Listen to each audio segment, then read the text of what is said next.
La SEP, est-ce que ça vous dit quelque chose? Eh bien, on va voir ça tout de suite avec mes invités.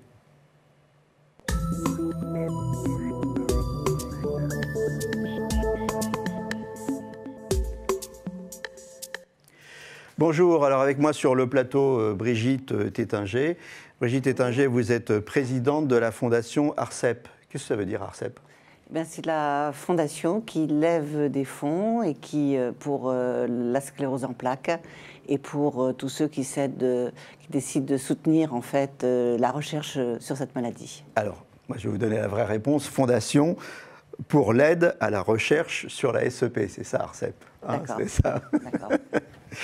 Alors, Bruno Stankoff, professeur Bruno Stankoff, vous êtes neurologue à l'hôpital Saint-Antoine, vous êtes responsable du centre de ressources et compétences SEP, donc sclérose en plaques, à l'hôpital Saint-Antoine. Vous êtes aussi directeur de l'équipe de recherche de la remyélinisation dans la sclérose en plaques. On va voir ensemble ce que c'est la remyélinisation plus tard dans le programme.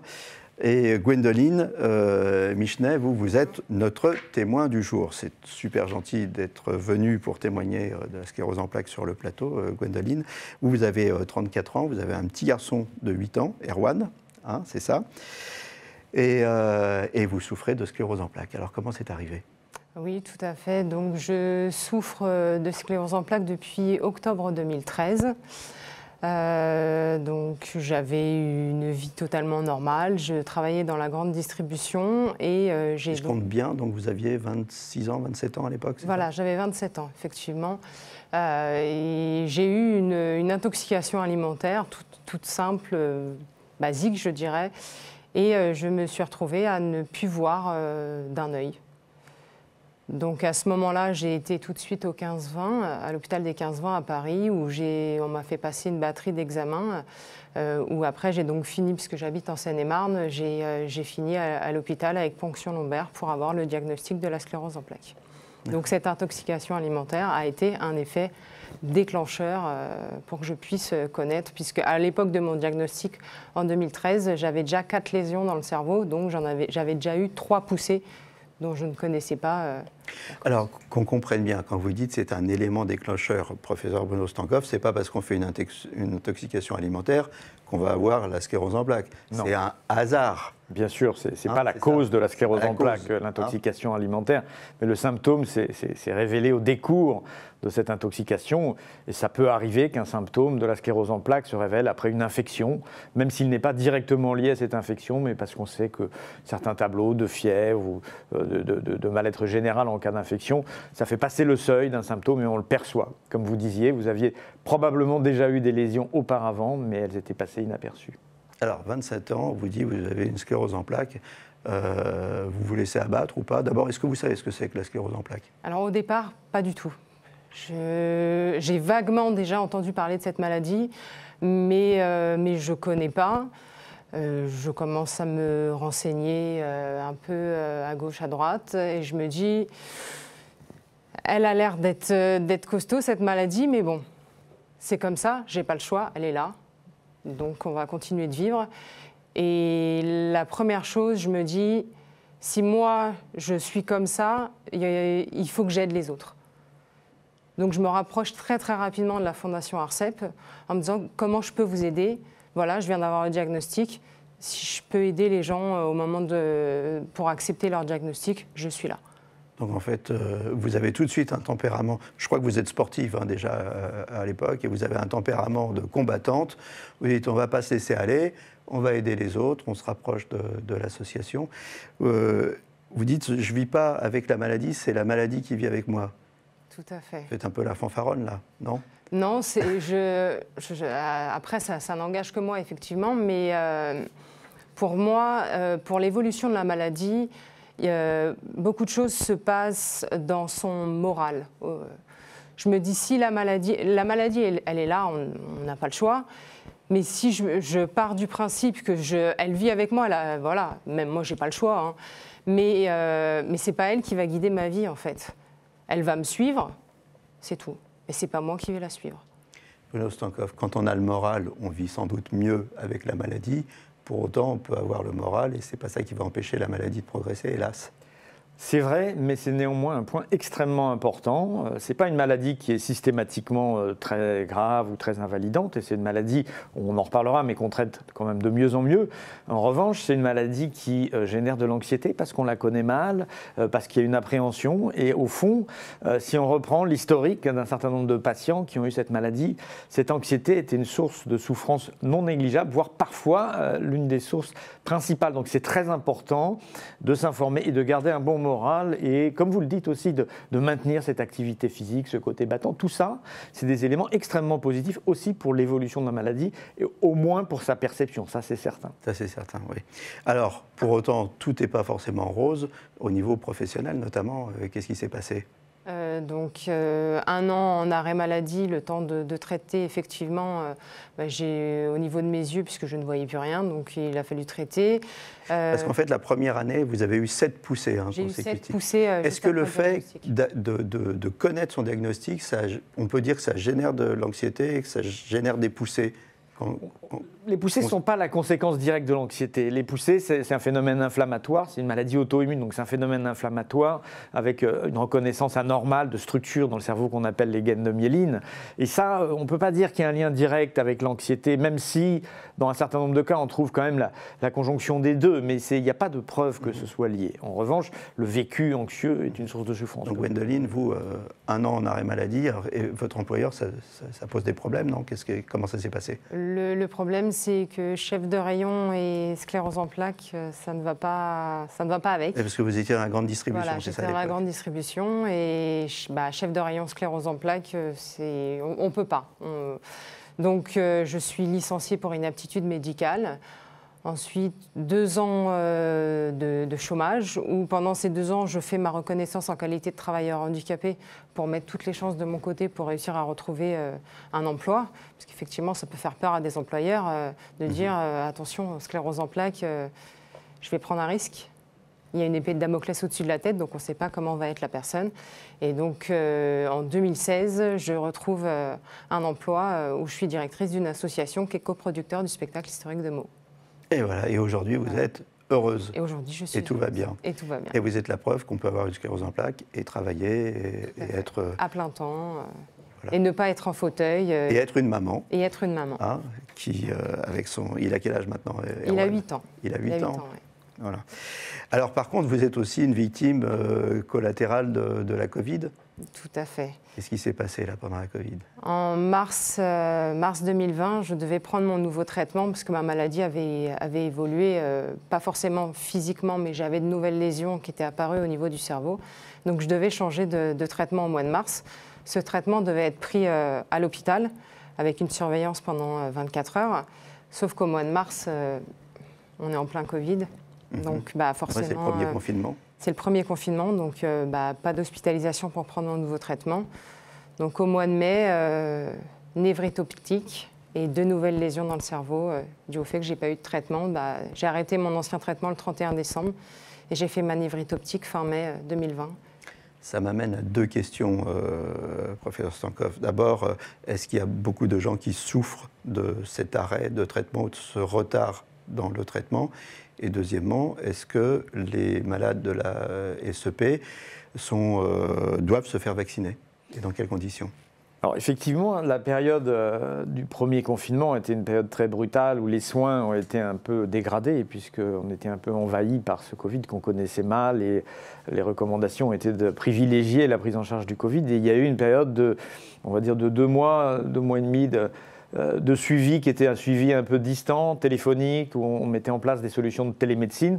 Mais un certain nombre de patients ont effectivement dû retarder un traitement qui était un peu urgent et ça a posé souci. Alors on a essayé de gérer ça au mieux, mais c'est vrai que cette période, on était assez peu préparé à quelque chose d'aussi brutal et il y a eu une phase qui était assez courte, on va dire, on s'est récupéré le plus vite possible, mais il y a eu une phase un peu délicate.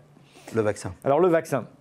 vaccin, c'est une question complexe, mais en gros, il y a une recommandation pour les patients atteints de sclérose en plaques de se vacciner. Alors, c'est quelque chose qui a été évolutif. Au départ, la sclérose en plaques n'a pas parfaitement été reconnue dans les indications prioritaires, et ça a évolué au fil du temps, ces dernières semaines notamment, avec la Société francophone de sclérose en plaques qui a un petit peu milité pour la cause des patients. Et maintenant, la sclérose en plaques est reconnue dans les indications, on va dire, prioritaires de la vaccination. Alors après, en fonction de l'âge et des traitements, les vaccins sont potentiellement adaptés, avec certains vaccins qui se font que jusqu'à 65 ans, et puis d'autres qui sont réservés aux plus de 65 ans. Et puis en fonction des traitements, certains traitements comme des anticorps monoclonaux qui vont lutter contre certains lymphocytes qu'on appelle les lymphocytes B, donc c'est un terme technique, c'est des anticorps anti-CD20, et cela justifierait peut-être en recours à un vaccin ARN, bien que ce ne soit pas encore totalement officialisé. Mais en tout cas, globalement, ce qu'il faut retenir, c'est que les patients atteints de sclérose en plaques relèvent d'une indication prioritaire aujourd'hui. D'accord, donc ils doivent se faire vacciner. Vous êtes vacciné, vous? Non. Non, c'est compliqué, non, le vaccin? C'est compliqué. Ah, c'est un peu compliqué. Bon, enfin bon, ils doivent se faire vacciner, c'est ce qu'on va retenir. Maintenant, est-ce qu'ils peuvent se faire vacciner? C'est un autre problème. Juste toute petite précision, en fonction des traitements, etc., c'est vrai qu'on peut être amené à prendre en considération les traitements. Et globalement, les patients qui ont des traitements parfois un petit peu immunosuppresseurs ne font pas des vaccins vivants. Mais aujourd'hui, il n'y a pas de vaccin vivant contre le Covid. Donc il n'y a pas ce risque-là pour les patients atteints de sclérose en plaques.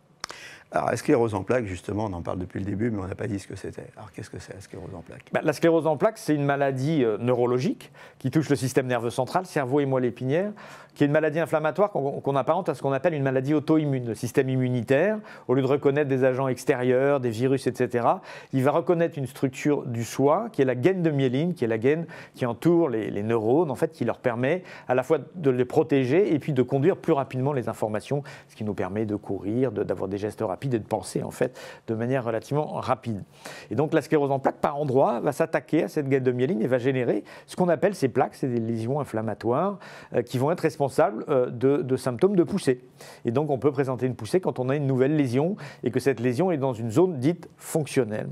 Et puis, dans un certain nombre des cas, ces lésions vont se réparer plus ou moins bien, mais peuvent se réparer. Les symptômes vont donc assez bien régresser. Cette gaine de myéline, on va en parler. Alors, la myéline, qu'est-ce que c'est exactement? Alors, le principe de la myéline, en fait, si vous prenez un câble électrique, vous avez le fil conducteur métallique à l'intérieur, et la myéline, c'est comme le câble autour, c'est l'entourage qui permet de l'isoler, mais qui se fait par segments. C'est pas continu. En plastique. Voilà. Il y a, autour, voilà, il y a le cuivre. Exactement. Qui conduit rapidement l'électricité. Et puis il y a un truc en plastique qui protège. Il y a un isolant qui protège. Voilà. Eh bien, c'est une sorte de protection, de la même manière, mais qui se fait par segments. C'est des segments qui se rajoutent les uns aux autres, et ça permet à l'influx de sauter de l'un à l'autre, on va dire, d'aller beaucoup plus vite. Il ne passe pas sous le, voilà, il passe dans le fil, mais il va sauter d'un nœud à l'autre. Et ça accélère jusqu'à 50 fois, voire parfois plus, la vitesse de propagation. Donc ça, c'est sa première fonction. Et sa deuxième fonction, c'est qu'elle est tellement proche du neurone qu'elle va isoler, qu'elle le protège en fait. Elle lui apporte des nutriments, des supports métaboliques, etc. Et donc ça le protège. Et donc quand elle disparaît, il est vulnérabilisé.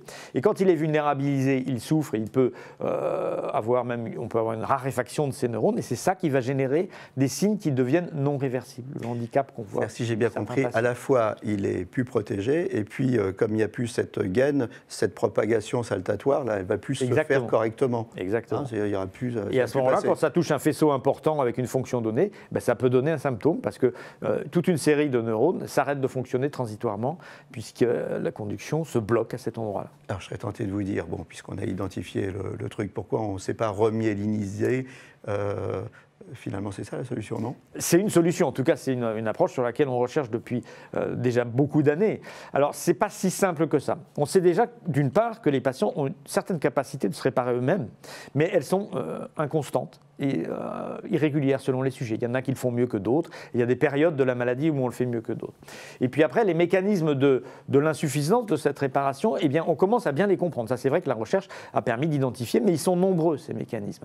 Et ce qu'on sait, par exemple, c'est que chez des des mammifères qui ne sont pas des humains atteints de sclérose en plaques, ils se réparent très bien quand ils ont une lésion. Alors, même plusieurs lésions, ils ont cette capacité de se réparer. Mais dans la sclérose en plaques spécifiquement, il y a une sorte de déficience de ces capacités de réparation qu'on essaye de promouvoir.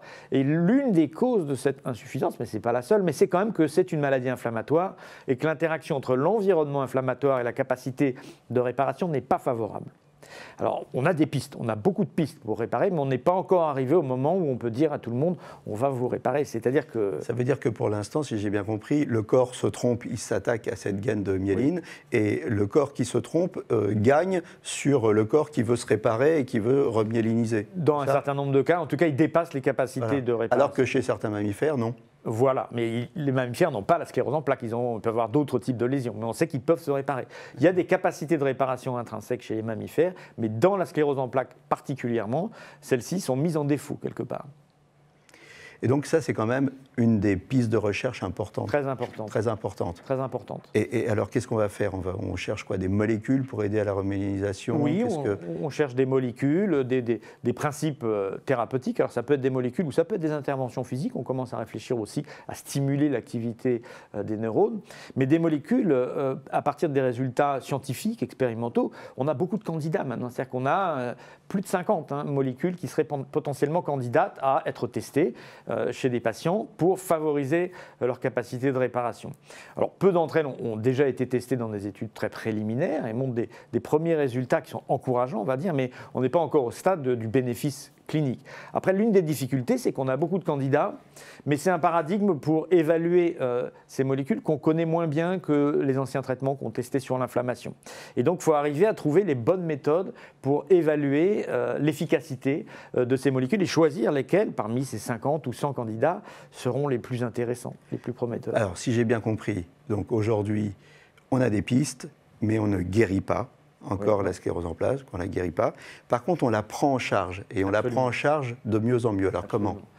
La prise en charge, elle est sur le plan des traitements. On a plusieurs types d'approches thérapeutiques. D'une part, on traite les poussées pour éviter que les poussées persistent. D'autre part, on a des traitements de fond de la maladie qui vont diminuer la fréquence des poussées. Et ces traitements de fond, avec les années, depuis 25 ans, on en a de plus en plus. On a une quinzaine de traitements maintenant actuellement disponibles et qui s'adaptent à la gravité, à la sévérité de la phase évolutive de la maladie. Dans les formes, on va dire, relativement peu actives, on a des traitements dits de première ligne qui vont diminuer les poussées de 30 à 50%. Et puis, si ça s'emballe un peu, on a des traitements beaucoup plus efficaces qui peuvent diminuer 80, 85, 90% selon les paradigmes. Et donc on adapte la thérapeutique à la sévérité inflammatoire de la maladie et on gagne en nombre de poussées sur la durée de manière souvent assez prolongée. Donc traitement de la poussée, traitement de fond, oui. Traitement des symptômes aussi. Et bien sûr, quand des symptômes s'installent, on essaye de les traiter, donc soit avec des approches pharmacologiques, des médicaments, soit avec des approches de médecine physique, et ça, il ne faut pas négliger la médecine physique, l'exercice physique en soi, qui est un réel bienfait pour cette maladie, la prise en charge psychologique, voilà, tout cet environnement de la prise en charge symptomatique. En fait, de l'exercice physique, Daline? Qui n'est obligatoire quand on a une sclérose en plaques. Et vous faites un peu de sport encore ou vous faites, un peu de sport, oui. Ouais. J'en fais encore un peu. C'est une patiente modèle, Gwendoline. Voilà. Des progrès aussi dans le domaine de quoi? De l'intelligence artificielle, de l'imagerie, de la génétique. C'est quels domaines qui vont faire que on va trouver quelque chose? Alors la génétique a fait beaucoup d'études très internationales, etc., pour identifier, on va dire, un certain nombre de gènes qui, ensemble, pourraient un peu augmenter la probabilité de développer la maladie. Ce n'est pas une maladie héréditaire, à proprement parler, on ne la transmet pas à ses enfants, 1 sur 2, 1 sur 4, comme les maladies génétiques, mais c'est un peu comme l'hypertension artérielle ou des maladies comme ça. Il y a une centaine, 200 gènes qui vont se mettre ensemble et qui vont un peu augmenter la probabilité de la développer. Et puis après, pour comprendre les mécanismes de la maladie, c'est-à-dire comprendre pourquoi, malgré le traitement qu'on donne, il y a encore parfois des patients qui évoluent, eh bien l'imagerie a apporté énormément dans cette maladie. C'est vraiment une maladie prototypique qui a été une application formidable pour les techniques de neuroimagerie. avec l'application de l'IRM pour le diagnostic qu'on utilise couramment aujourd'hui, et puis maintenant des techniques de plus en plus sophistiquées qui permettent d'aborder les mécanismes qu'on ne voit pas bien et qu'on n'avait pas bien compris au départ avec l'IRM, comme justement la démyélinisation, la remyélinisation, certains phénomènes inflammatoires, certains phénomènes métaboliques, etc. Et pour ça, on a des techniques qui couplent l'IRM avancé avec des techniques moléculaires qu'on appelle la tomographie à émission de positons et qui permettent d'aller voir un peu plus loin encore dans les mécanismes de la maladie. Et un jour, la perspective, ce sera effectivement d'utiliser des méthodologies d'intelligence artificielle pour interpréter différemment les IRM qu'on fait en pratique et mieux comprendre tous ces mécanismes sur des examens qu'on fait en pratique clinique, on va dire. C'est vrai que l'imagerie médicale et l'intelligence artificielle et les nouveaux outils, IRM, TEP, scanner spectral, tout ça, c'est en plein boom en ce moment. Ah, ça apporte des informations considérables. Oui. Brigitte Tétinger, présidente de la fondation ARCEP, Fondation pour l'aide à la recherche sur la SEP. Alors, c'est quoi le rôle de la fondation?